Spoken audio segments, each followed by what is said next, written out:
Max, welcome to the Visionary Life podcast. I'm so excited to sit down with you today. You and I share something in common, which is that we both make quick decisions. And we were just talking about this in the pre-chat, and we kind of like listen to our gut. And for both of us, we ended up in Park City, Utah in July. And I know for you, the invite landed in your lap a mere days before you arrived. For me, it was a little sooner, but I had that similar gut feeling of like, I don't need to ask too many questions. I'm just going to show up, book my flight, and hope that the right people are in the room, or / you just know the right people are going to be in the room. I'm curious, have you always operated with such a strong gut instinct, or is this something that you've cultivated, especially as it relates to becoming an entrepreneur and needing to be decisive? Oh, that's such a good question starter, Kelsey. Yeah, intuition, gut feeling, jumping into action. Probably had it since I was born, day one, my parents would say. A desire, like when I see something I want, I will tend to just go and try to get it. But as I have, progressed professionally through my career and launched a startup and entered a field which requires that at a higher degree than any other career I've ever had, I've got to practice it. And in economics, they actually call it animal spirits. You can read about it. It's theoretical, and it's what CEOs have. They call it, and one version is called animal spirits, and it's these spirits that guide you, or intuition or gut, towards decisions that are going to be in alignment with your mission. And the greater clarity you understand your mission and your vision and your purpose, you can pick out as soon as an offer is delivered to you that it is the right thing to do. And Utah was that. I met Brandon, the host of the retreat, in a conversation, and I was vibrating. And we were able to go at a speed that I was like so refreshing. And when I meet those people along my path, I tend to want to create with them. And then, he sent this invite, and he's like, I'm bringing mission-based founders together to do some outdoor activity and to think about their businesses. I was like, stop, I'm gonna 100%. There's nothing better. I'm in. And then it's just actioning it, because I know how valuable that curation is that he's bringing together. And how I'm going to walk away from that vibrationally, the opportunities that are going to unlock, the people that are going to be attracted to that. You need a certain amount of that energy as an entrepreneur too, to be surrounded with people that are into mission-based work and outdoor activities. So it was just a no-brainer, as I would like to, I was like, it's very easy to make this decision. I love that reference to animal spirits or animal instincts, because you're right. When we think about an animal, like I think about walking my dog, the moment she smells something that could be food, she'll dart off, right? And it is very much like, then she's indistractable. And that's the same a little bit with entrepreneurs. It's like, we see an idea or we hear about somebody who we want to meet. And sometimes it's just like, okay, drop everything and just figure out how to get there, because you just have this intuition or this knowing or a good feeling that there's something in that room for me. So I should get myself there. But it also takes a lot of trust, because you could show up in these spaces, or you could say yes to something that comes with a level of risk, and it doesn't always work out. But again, it's an animal instinct of like, I need to follow this and I can't let it go unless I do. So I think that's really, really neat. Some incredible things in there. And I think knowing the feelings in your body is important too. Like that comfortability, be like the dog, like they sense that they're hungry. My body senses that I'm attracted to this. We let it happen in love. We know where we have to go to find, if we're seeking love, a place to go, or a feeling that we're feeling in our bodies as a result of someone. The same is very true of business. And if you get aware with your body at a deeper sense and develop a deeper relationship with that, it can navigate you, lead you to those right decisions. So cool. Somebody needs to write an entire book and like do a PhD on that. The similarities between animal instincts and entrepreneurs. So we'll plant that seed there. It exists. I'll look it up after this podcast, I'm sure, but yes, they should. Now, a lot of our listeners are in the early stages of starting their business. And to them, if they got invited on a retreat that was going to cost them thousands of dollars, require a plane ride to a different country, their immediate reaction would be, I don't have the money. I don't have the time. I'm curious, what would you say to someone like that who hasn't yet experienced the magic of getting out of their office, getting out of their own brain, and getting into a room and networking and relationship building? Why is that important, whether it's to you or to someone you're talking to? Well, I think if the pursuit while we're here on this planet Earth in this life is to get to know ourselves and to be of service to people and to explore and taste and touch and feel, this experience is guaranteed to lead to personal, professional, and spiritual growth.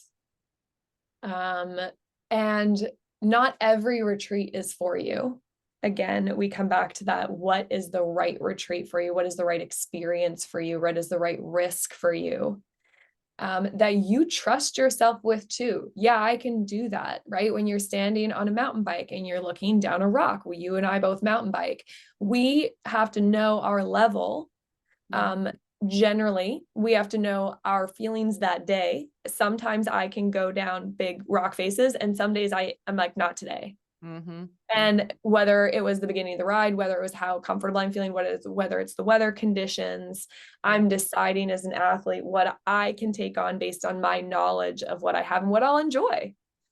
And I think we can apply, I love using sports analogies because they're so tangible, and like love, we do that. But with business, it's this very, like, for people, it's very untangible, but it's really the same.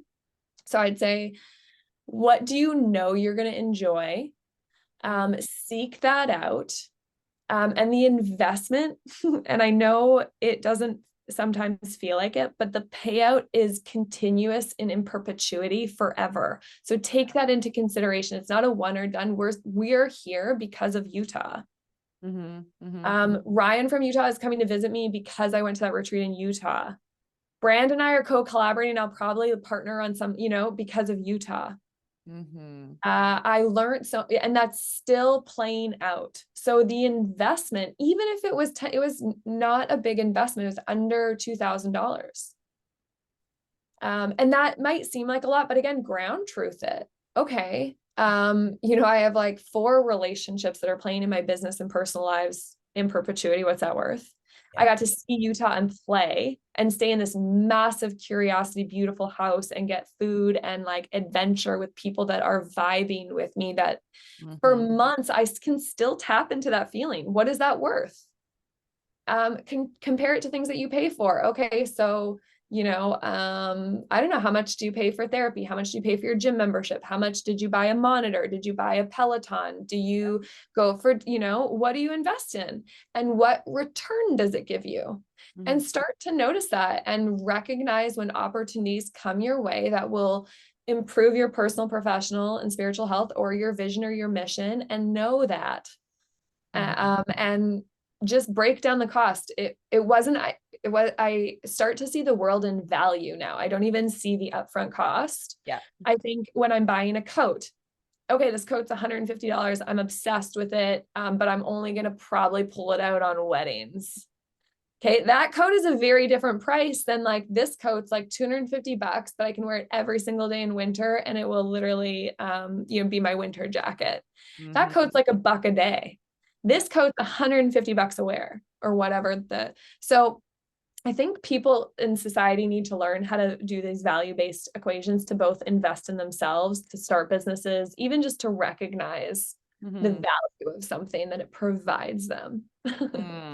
This is such an interesting topic. And I love this idea of price versus value. And even thinking about your previous life, which was working as, I believe it was an investment banker, right? Or an economist, or both. Both. Yeah. Okay. So can you transport yourself back to your career path? Did you feel you were being properly valued in that chapter of your life? So to kind of crack that conversation open, because a lot of people listening are in that corporate world. Their salary is defined, their work hours and constraints are defined. And I think they hit a point at at some point along the journey where they feel like they've grown, but the value is not being recognized within their current career path. And then they start to feel like they have to break out and find something different. Can you take yourself back to that chapter of your life? And like, what was it that made you kind of break free from investment banking and working as an economist? Was it that you weren't feeling like you were getting the value out of that career path, or that you weren't being valued? Yeah, excellent question. So, my career path started right after my finance degree with an experience of investment banking, and working to trade stocks and build portfolios. And what I first started, so that was my first kind of job. And I had managed a fund at my university, so felt equipped to do that. But my first job was this role that I had went to school for. And I am so curious. I really love to learn. I was the kid that was like asking for homework and like, can I please take more classes? And like had to ask the dean permission to take 7 classes instead of 5. And like, so any experience that I am delivered, even if it's, I will find the interesting parts to learn about it. As I've aged, I've learned again the value of like having that and things that are more in alignment. And again, that takes knowing yourself. So I started to recognize that in the investment banking space, despite learning everything, the way they made decisions was fundamentally out of alignment with me. And I started to recognize the culture of this industry, which is profit driven 100%. Yeah. And I was one of the only females on the team, and I always have been in male dominated industries, and I actually love it. I will fully use it to my competitive advantage, and I love working with men in a lot of ways.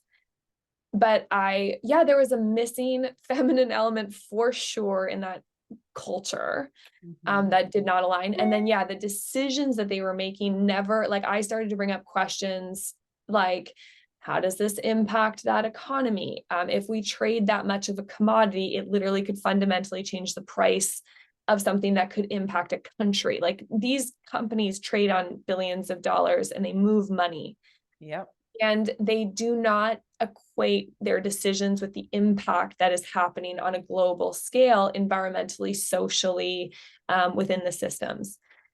They don't consider investing in companies that are more in alignment with the United Nations Sustainable Development Goals because they don't even know what the United Nations Sustainable Development Goals are. And I found that shocking.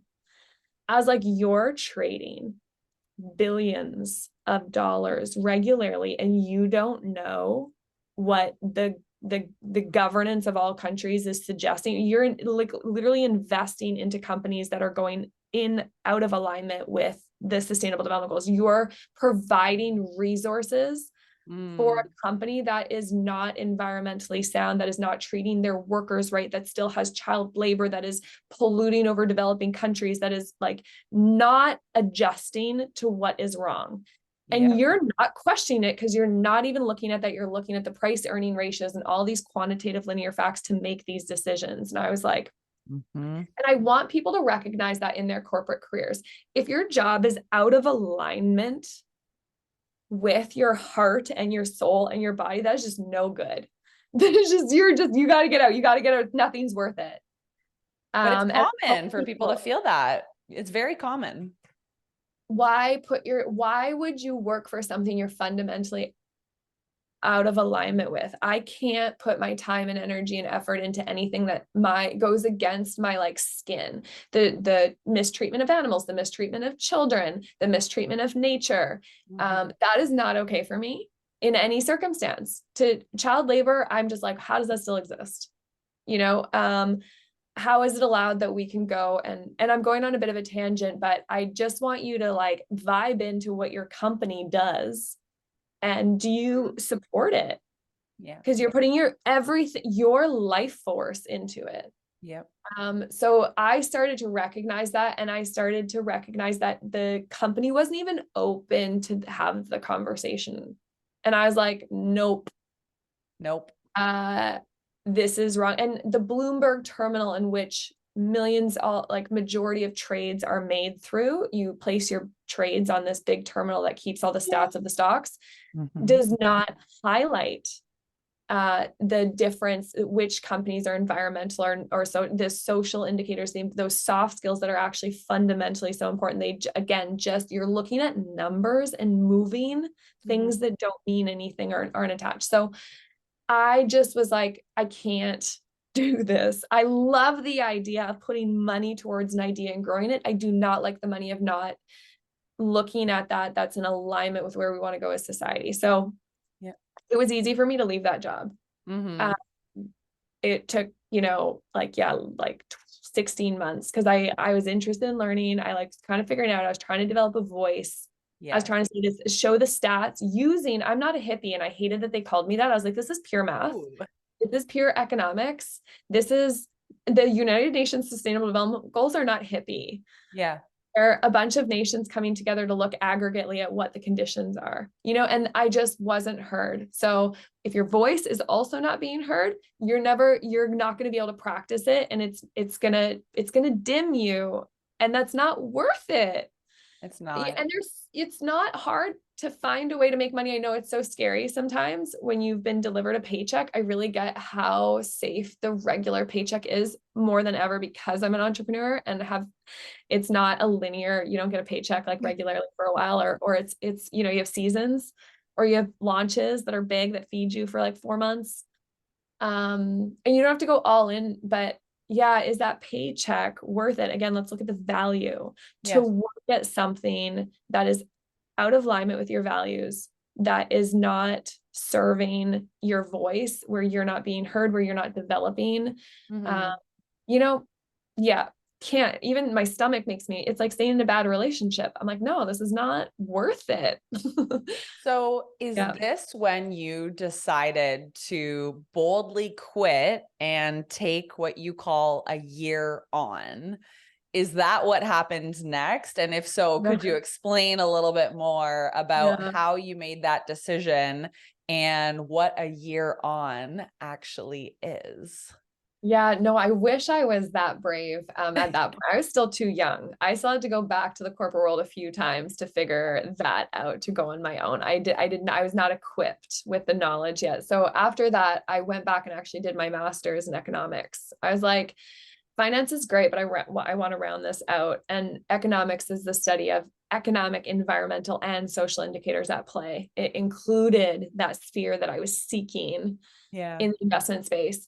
And went through that, loved it, had an incredible time. It was like Utah, but for a year. And just like fell in love with all my classmates and found people that thought like I did, on this aggregate scale, and embedding environmental and social indicators and thinking money is important and all of it can be done. And then came the decision that I tested going out. They offered us a bunch of jobs when we were there, and like none of them sounded fun to me. I was like, that sounds like kind of boring. And I was like, classmates, like we're so smart. We have so much fun hanging out. We do really good things. Possibly, do you think we could get a contract if we applied and gathered our knowledge together and applied to some of these RFPs and do it our way? And that conversation turned into a company called Doing Economics That Works. So that was my first, and that was my first like creation, recognizing what I have around me to work with. And that was possible, having the thought, like, why couldn't we apply to these RFPs? Yeah, we're inexperienced, but we're masters in economics student. We can price ourselves and maybe get a leg, and we've got a variety of people that've got the energy. Let's try. And so like 3 classmates joined me. We applied to our first contract. It was $35,000, like the most amount of money I've like ever seen. And we got it. And I was like, that's so cool. And then so all our classmates watched that happen, and we had so much fun with it because we answered the proposal how we would do it, doing economics differently, doing economics that works. And went through it, had a heck of a time, had more students join us, applied for another proposal. This time a little bit bigger. We won it. And I was like, no way. Like, okay, cool. Like that, you really do need that validation. And if you apply yourself, like I knew when we produced the proposal, it was good. I just felt, I was like, this is good work. We just came out of school. We were like super eager. I can see how it could stick out in a pile of like templated proposals. People would take a chance on us. Yeah. So that was really cool. And that gave me confidence, right? And you can do this on the side of your desk. There were people on our team that worked and came and did this on the side. They applied to a proposal, something that spoke to their heart, wrote up a plan and submitted it. That's what it was. And then we got paid for it. So that was really powerful. And then I got recruited to work at it was called the International Institute for Sustainable Development. And it was this organization that was doing sustainable development work on an international scale, something that I could not get by myself. I wouldn't be able to step into that. And I know that I have limits. Like I can't just be international, and go work on policies outside of my jurisdiction. So anyways, I was like, this is a great opportunity. We're going to keep doing economics that works going. The company we'll apply to contracts when they speak to us. And if we'll pull from our economist group to work on them, and we can keep doing that on the side.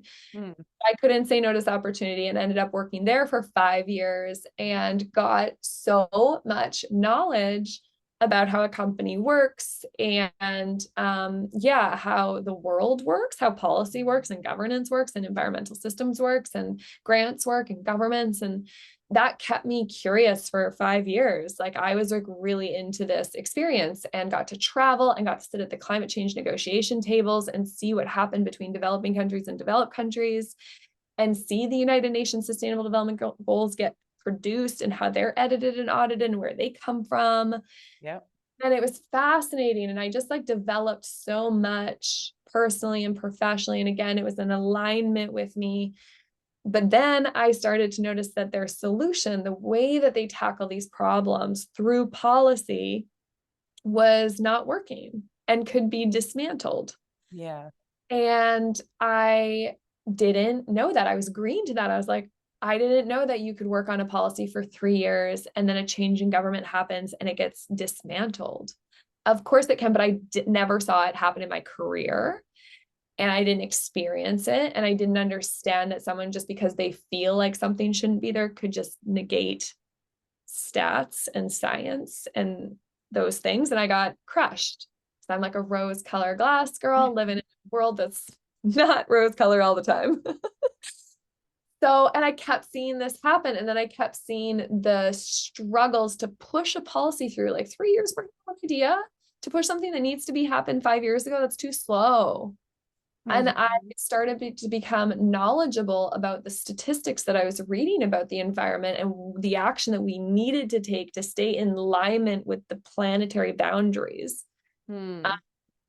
Was not going to happen with policy. Like it was not, if we want to achieve this goal, this way of doing it is not going to do it. It takes too long. So I was starting to get frustrated and I was like getting all like, this feels like I'm hitting my head against a wall. Like I'm working now, I'm putting my time, energy, and effort towards a solution that I'm like, that's not going to work. Yeah. And I was starting to get jaded. And then at the time I was like huge couch surfer. I like couch surfed on a bunch of these people's couches, like love this little economy. But again, I was like, this thing should be paid. And I had stumbled on AirBNB. And this is what made me quit my job. It's a bit tangent, but I discovered this platform called AirBNB while I was working at my company and was like, this company is going to change the world. This is insane. This is probably going to create more environmental benefit than the policy I'm working on right now. This is probably going to turn a bunch of people into entrepreneurs. This is going to scale internationally. This is going to catch. And that was my immediate thought. And I was like, who freaking made this thing? Like I was talking about monetizing couch surfing for a year. Who got this? Like, right. And I look up and it's the 3 founders of AirBNB, Brian, Joe, and I always forget the last one's name. But and they were my age and they just had an idea and they raised money and they built it. And within like 6 months, it was launched and scaling, like behind the scenes, like 5 years, but, they didn't have to apply to the government for permission to launch an idea. And I was like, this is so creative. And I fundamentally was like, environmentally, this is going to have a profound impact in such a cool way. Yeah. And then everything I was working on became like uninteresting in comparison to this solution, this tech, this marketplace. I was like, oh my God, I can't even believe you don't have to submit stuff to the government. Yeah. And I was like, I need to jump. I need to be in this world. I know I need to be in this world. It goes fast. You get to create. They're successful. They're creating impact. It's going to be economical, social, and environmental. It hits all my boxes without the admin of government and telling me no. It's no one's going to tell them no until a certain point or whatever. Yeah. So I was like, okay, how do I get from economist to tech founder? I was like, that's a different world. What do I do? And I decided that I was going to quit my job. And I had like $30,000 in savings, and that's not hard to do when you're getting paid. I wasn't even getting paid that much, like, 70K, 75K. So I just like grab money every month and pool it. And I always just save money for creation, for personal development, for the ability to go on a retreat, to just be able to. So, and I was like, that's about the same as my master's was, 35K. Mm-hmm. What if I quit my job, give myself a year of max tuition, max university? I got $35,000 for a year to study whatever I want to study. So let's go. I went to university for 7 years. Like, what if I made up my own university and figured out the transition to go from economist to tech, and like played with every tech tool that was out there, every marketplace, like studied these Airbnb founder stories, listen to how I built this, and develop a curriculum for this year to make this transition. So that's what I did. So badass. And, I wish more people would give themselves that permission to take a leap. It's like, we don't hesitate necessarily to go back to school, but to make a leap from a more structured corporate job or something that's a bit more steady and stable, to say, you know what, I kind of want to get into entrepreneurship or something that is more expansive, to actually give yourself the budget and the time allotment, and to say, I could learn so much by making a curriculum for myself. And what's really neat is that for you, it started with the 3 founders of Airbnb acting as expanders for you, showing you that it was possible. And I think what's also important to note there is that it's not like these 3 guys were your best friends. It's not like you were in proximity to them, but you can still leverage their story and what success they had to say, that just expanded something in me. And if they can do it, so can I. And maybe what skills are missing between me, where I am now, and me, who could become a multi-million-dollar founder. And then you built yourself that curriculum and said, I'm just going to take a chance and see if this year on can actually get me one step closer to this vision I have of creating something in the realm of Airbnb. So when did the idea for Pick My Brain actually come? Like, did you just wake up one night and say, that's it, I got it? Like, start to paint a picture for the person's who's watching you, saying, okay, so now she runs Pick My Brain. Great. How did that year on support you in getting clear on an idea? And eventually, what were those first few steps you took to bring Pick My Brain to life? I love how you frame questions, Kelsey. Also, I just want to point out how important something what you said is, again, to drawing on the stories and the experience of others as ammunition and, fuel and energy and belief. Because you don't need to know someone. You can draw on their story totally impacted me and gave me a first map that it was possible. Yeah. Exactly. That they did it, and I was like them. I was a university kid that's super passionate, that just would go and live somewhere and have someone stranger stay at my house. I do that. I do what they do. Yeah. So grounded it for me. So yeah, super important to just fill, even if you're not ready to make the jump, fill your mind and your time with stories, listening to this podcast with Kelsey, interviewing, fill your mind and vision with that energy, because it's definitely a starting point. So I just wanted to point that out. So yeah, how did this year on, I did not come up with the idea, not until like 8 months in. And then I had 4 months and I had got impregnated with this idea of Pick My Brain, which I'll get. I did. It was a full Yeah, It was like a you're full birth. birthing a baby. It was Yeah. full birth. I woke up my partner when I got the idea. I was like, I need you to recognize that this is like me telling you I'm pregnant. Like I'm pregnant, but with an idea that will be a baby. Did this actually happen in the middle of the night? Literally, Like, were you literally. kind of Yeah. like you woke Yeah. yourself or you were Yeah. going to sleep and you said, I think I got it. Like, Yeah. And it was yeah. a little bit of a progression. Like we had talked about it in the Yes. car and it like something happened and I like couldn't stop thinking about it. And then I went to bed and then I just started sketching and I couldn't sleep. And I was like, this is it, this is it, this is it. And my partner Yeah. couldn't sleep. And yeah. And then it came like, it was like iterative. And the whole year on, I can see how it built into it and gave me the space to find it.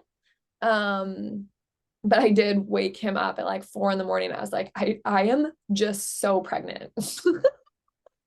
So good. I love that. So then from that day on, I had worked on Pick My Brain now for 6+ years. From that original incubation of the idea, I dedicated my life to that idea, just like I would a baby.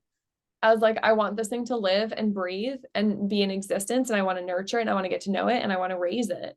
I'm so passionate about this existing, bringing this to life. So yeah, but yeah, no, it took 8 months. And how I had started thinking about, okay, I want you guys to take a minute to think about if you made yourself a university today for a year, you gave yourself 1 year to study whatever you wanted, experience whatever you wanted, spend time wherever you wanted, what comes out? And that's a very interesting exercise to go through. Yeah. And it would share a lot. And maybe it would share that you need to find those answers out. Maybe it would share that you know exactly what you'd spend a year doing.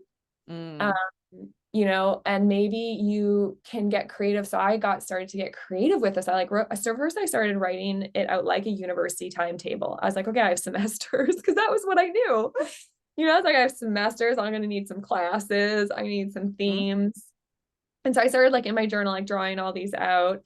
And then I started to sketch out like things I wanted to do. I was like, I want to drive across Canada and go meet all of my economist friends and see what they're doing and tap into what they're up to and what their decision-making power is now, and go see where my network is at.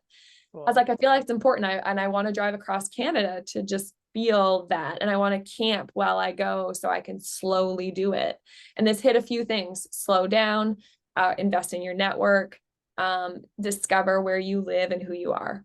I had those as like kind of themes. And I was like, this trip, and I, again, outside the box, like university never gave me experiences like that. It was like anthropology 101, economist 102, economist 202. But so I was like, okay, that was interesting. I was like, what else do I want to do?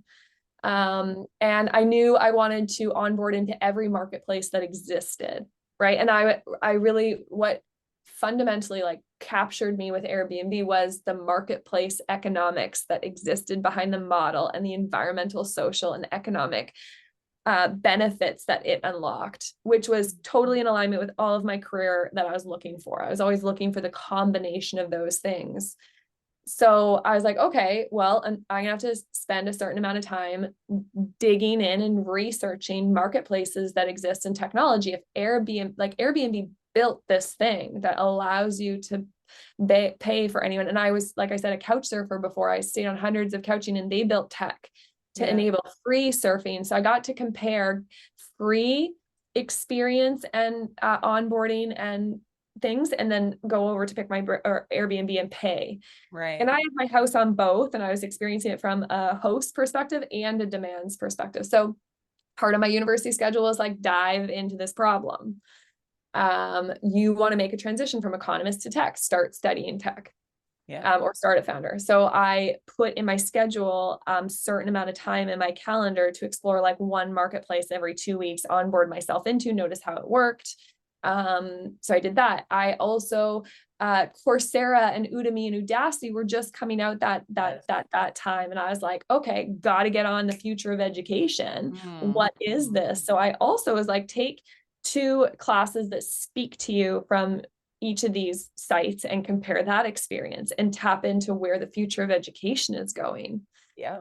And I gravitated towards these data science classes that allowed me to like look at a giant data set and call answers. And a few creative classes about how to design a website. And Yeah. that allowed me to tap into the future of education, which I think was important. It got me to play with a different form of education, which I think was important.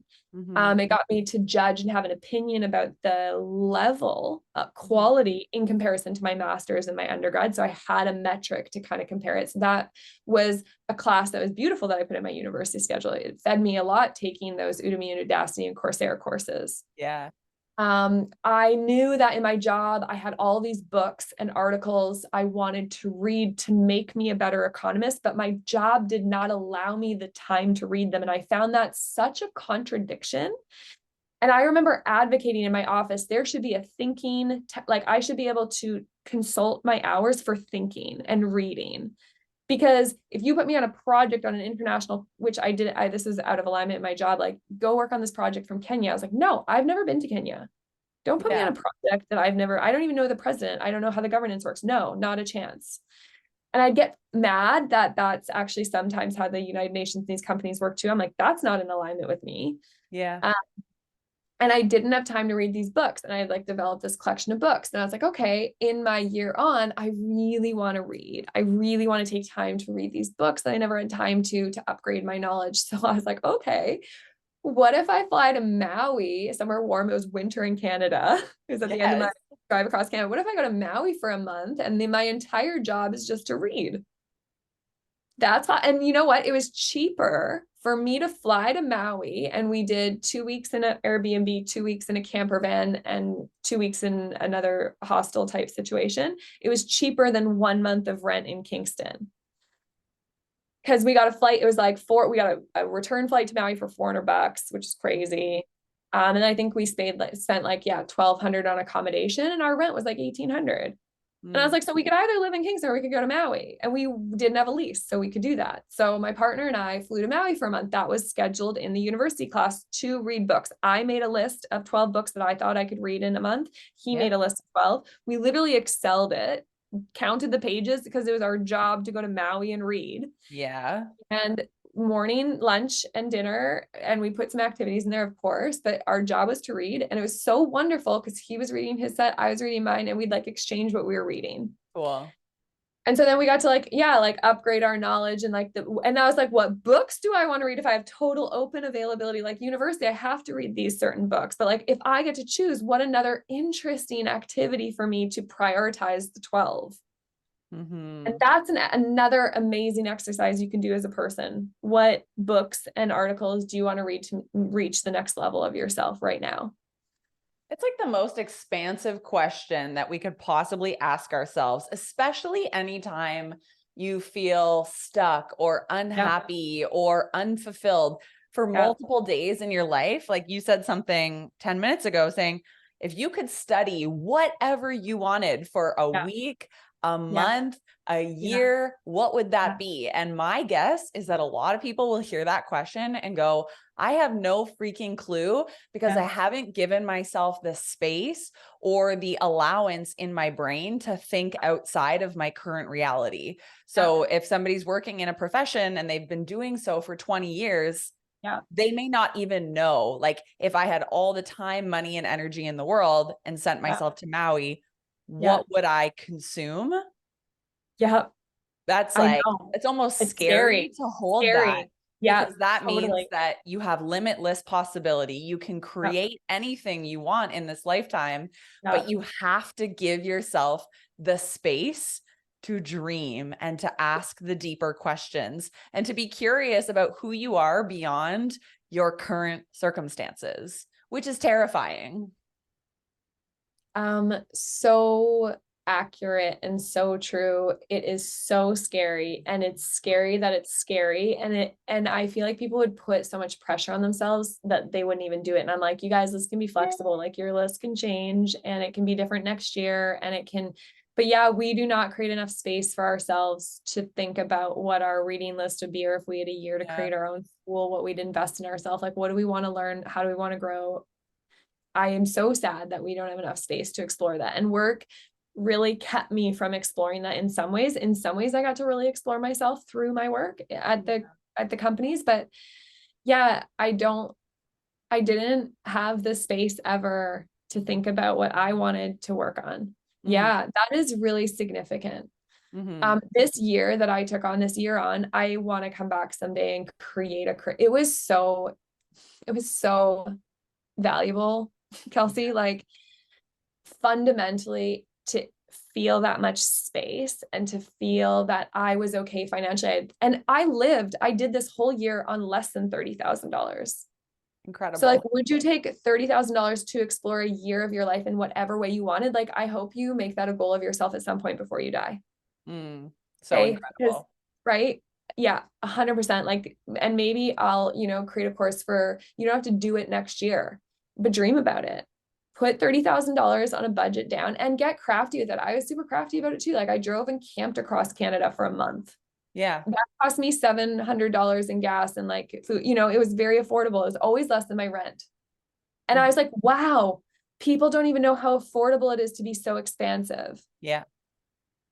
They're so worried that it's going to cost so much money. And I'm like, no, it just takes a little bit of planning. Like you would plan a wedding, or you'd plan going to school, or you'd plan a vacation, or you'd plan having a kid. It's the same thing.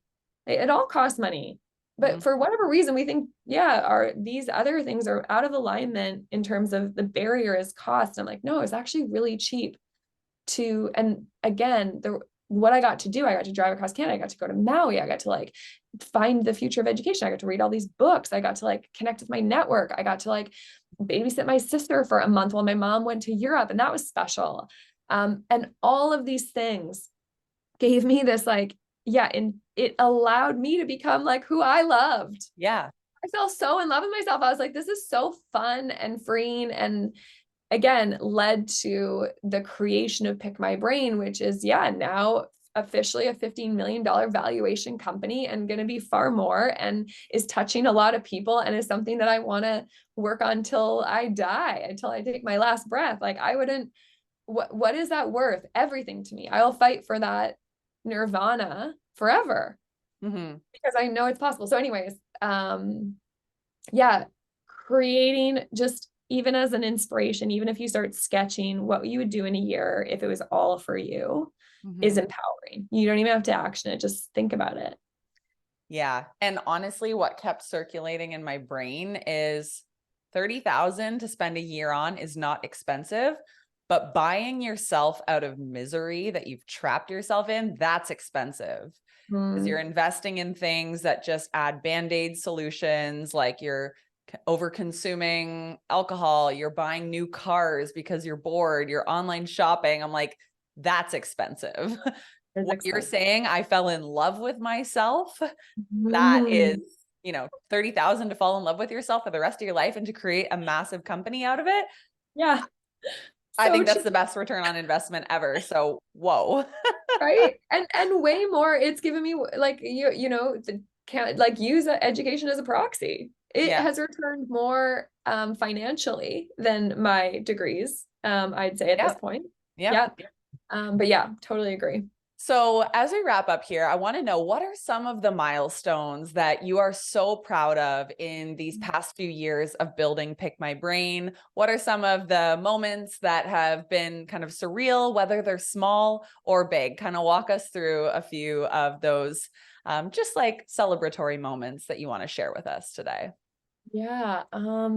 Okay. So biggest milestones that come to mind in this pursuit of building Pick My Brain was the first time I tested the offer, or this idea that people would pay to connect with certain people to have an experience, a conversation, and it validating, and people paying me $50 for this coffee and conversation. My very first offer was a milestone, and it, again, confirmed that I could attract whatever I wanted towards me with an offer. Which included a title, a description, and a price. And I was like, whoa.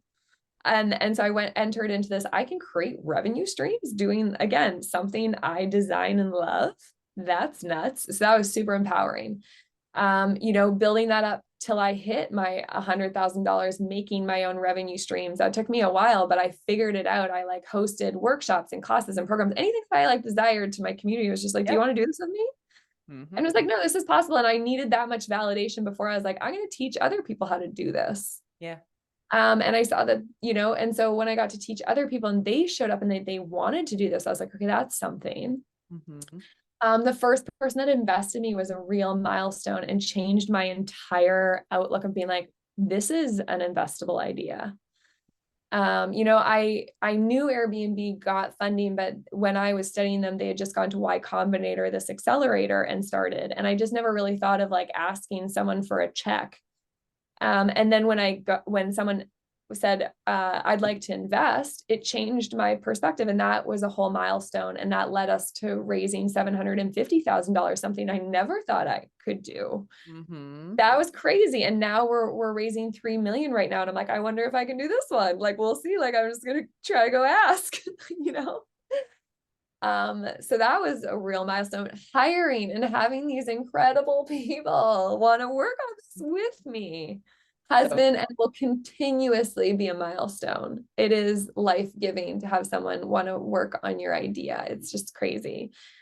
And then the community, of course, meeting people from all around the world because of what Pick My Brain does, which is like facilitates conversation between people in this deep way. I do that as a living. And my network is global and my perspective is very rich and my relationship health indicator is super high. And so the milestone of like myself having over 1,000 conversations through the platform and recognizing what that has opened up, I'm super proud about. And then just how big the dream has gotten. And it is a grind, for sure. But like, I am happy to grind on my vision. Like, that's what I want to grind on. I don't want to grind on other things. So yeah, just like, again, like the year on gave me the space to create, working on Pick My Brain with such focus and seeing the investment come in and the people that want to work on it and the community form has allowed me to dream even bigger. And so a milestone of like truly believing we can unlock an entirely new economy, I'm proud of. And the conversations we're having with organizations that want on board and the CEOs that I'm in the room with is like amazing, which is a milestone. So again, just like the year on, it was going to be a win-win-win either way. I was like, okay, so worst case scenario, nothing happens after. Is it still worth $30,000 to do all these things? Absolutely, yes. Yes, absolutely. Even if Utah, if I didn't talk with anyone after, it was an absolute yes, because the entire time of the weekend I was like, this is high level work. So yeah, it's a combination answer. Just like I always look for the environmental, economic, and social impacts. It has been a personal, professional, and spiritual expansion. Unbelievable. And I knew it always would, because I'm working on something that I created. Oh my God, so many things to celebrate there. And I know you have such a huge vision that you're pushing forward to. And one thing that you said that I've never heard anyone say is like, it never feels like a grind when you're working on your vision, right? Because you and I stayed together and I saw you taking calls at 10 at night, 11 at night. And I'm like, she's not even bothered by this, because this is what you are meant to bring to life. And it's just like, it radiates so deeply within your soul that taking a late night call doesn't feel like anything. And I feel that way about showing up to work too. Like, I don't care if I have to do something early or stay late, or if I want to just be immersed in editing a podcast for 6 hours because I'm so damn inspired. Who cares? When it feels that good, you just let it flow, right? And I really saw that in you in staying with you just for a few short days. I'm like, she's not bothered by this 11 p.m. call in the slightest. When it's your vision, you will hustle, but it doesn't feel like a hustle. So that's it. Really cool. Love it. Perfect summary. So if somebody wants to connect with you as a founder, if they want to learn more about how they can be part of Pick My Brain and the communities that you've pulled together, where are the best places for them to come find you? Yeah, for sure. Check out pickmybrain.world. Go browse the brains. We've got thousands of people from over 88 countries who are just open to connect and share. And you can just ask them one question that will give you energy. And I just say, just go ask one person, like, how did you get to where you are? Yeah. Sit in it. Sit in it. It's Cool. really, really powerful. You will have insights, you will gain courage, you'll get energy, you'll expand your network. So always go to Pick My Brain. I challenge you to go have 1 to 10 conversations. Yeah. If you're new, those like, yeah, I think if I challenge the entire world to have 10 conversations a year with people who they're just gravitated towards that they want to learn more, we live in a different world. The empathy, the perspective, the opportunities that unlock from having 10 intentional conversations a year will fundamentally change your life. And really everyone can do that. So I just would encourage you to challenge yourself to do that. Mm-hmm. And know that there's thousands of people on Pick My Brain that you can do that with. So go check out Pick My Brain. If you ever want to have a conversation with me or discuss an opportunity, you can find my profile and forever always connect. And then we post somewhat regularly on LinkedIn and Instagram-ish. We're going to be doing more in 2024. But yeah, I think, and then if you become a brain, if you want to sign up to join the community, start a profile. And that means that you're building a profile that asks you questions of who you are and who you want to be of service to and what you want to learn more about. And once you're in our system, you will get invites to community events and we'll be able to support you connecting with people who might help you on this personal, professional pursuit that you're on. Mm-hmm.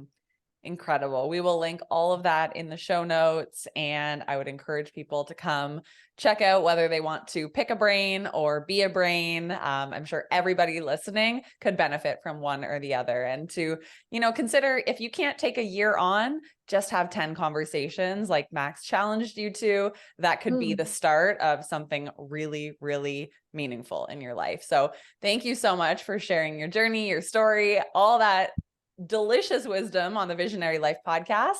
And we cannot wait to follow along for the future. So thank you, Max. Thank you so much for hosting, Kelsey.